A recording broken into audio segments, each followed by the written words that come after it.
Friends అందరికి నమస్తే. అందరు బాగున్నారా? మేమైతే చాలా బాగున్నాం. ఈరోజు మా ఇంట్లో స్పెషల్గా మా పిల్లల కోసం అయితే ఇవి మంచిగా నువ్వుల పట్టీలు తయారు చేస్తున్నాం. ఇట్లాగా మస్తు ఉంటాయి, టేస్ట్ కూడా సూపర్ ఉంటుంది. నువ్వులు బెల్లం కలిపి పిల్లల కోసం మంచిగా సూపర్ ఉంటుంది నువ్వుల పట్టీలు. వావ్,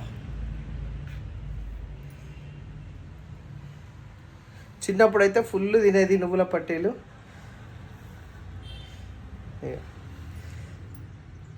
నువ్వుల పట్టీలు బాగుంటాయి, తినాలా?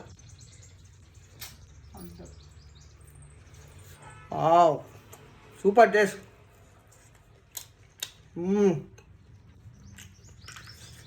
చిన్నపిల్లలు చాలా ఇష్టంగా తింటారు. Okay friends, thank you for watching. Bye bye.